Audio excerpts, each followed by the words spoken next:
That's But in true. the Philippines, some might say that pageantry is the pastime. That's true.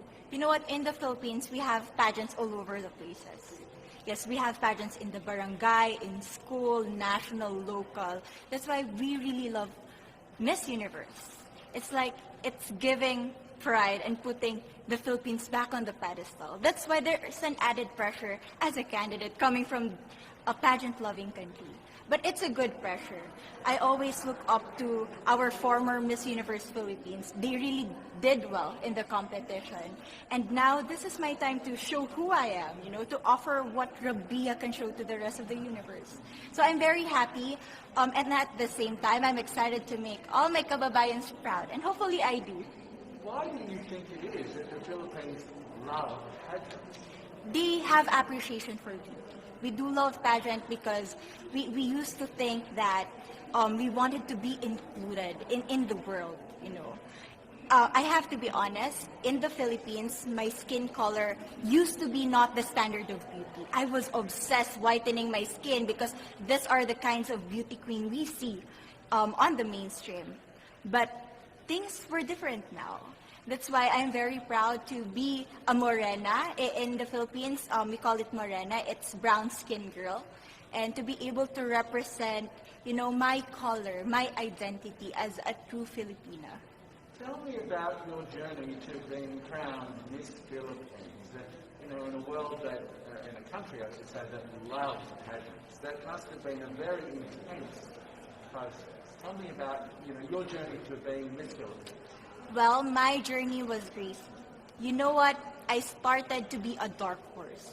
Nobody noticed me. Nobody knows I was in the competition up until the preliminary and the coronation night. And when I won, I received different comments. Of course, there were people who didn't expect me to do well, who think that I cheated. That's why I need to redeem myself in Miss Universe. I really need to do well in this competition. And the thing is, I love pressure. I love criticism. I get better every day with that. You tell me I cannot do it, and I'm going to say that, no, I can do it for myself. Good for you. So how does it feel then to be on the global stage? How do you feel to be here in this moment, right now? It's crazy, but I'm overwhelmed with the support, not just from the Filipino community, but also from Thailand, Latin countries who do appreciate me as a candidate, as a person. It motivates me that I am beautiful. I can offer so much in this world. And when somebody believes in you, it gives you that extra energy to really do well and perform well.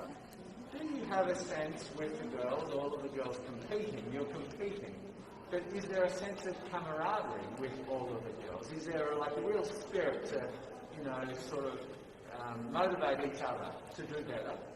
You know what? I have a different idea about Miss Universe. I thought it's going to be very competitive, in a healthy way, well, of course. But now I can see every girl helping each other, from fixing those hairs, from trying to zip up those outfits. It speaks of the closeness and the kind of camaraderie that we want to have. The goal of Miss Universe is not just to crown one girl, but also to build a genuine and long-lasting friendships among us. Would you say within the Miss Universe world, the contestants, is there a sisterhood? Are you sisters? There is sisterhood. I can say I was able to talk to different representatives from different backgrounds, different cultures. And despite our differences, there's so much to be highlighted in what binds us together. And that is because we want to empower women. We want to have our advocacies. We want to speak for the things that we love. And that's a celebration of women and the beauty that we have. So coming out of this week, obviously you would love to be crowned Miss Universe. Of course. And that would be wonderful, of course, for any of you. But what else will you take out of this week? What do you think you'll feel at the end of this week, regardless of the result? How will you be a different person?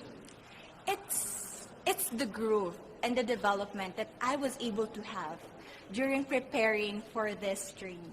I will be honest, there was a moment that I lost my identity. because I was put under pressure. I was in that position in which I feel like I'm not good enough. I'm not a good representative of my country, but I was able to bounce back stronger. And if I was able to do that for Miss Universe, I will be able to do that in life. That is my greatest takeaway from Miss Universe. Okay, so the Philippines have a huge amount of fans. Yes. I want you to give us a little bit of a message to the fans here and at home. But send a message. What would you say to all the fans in the Philippines?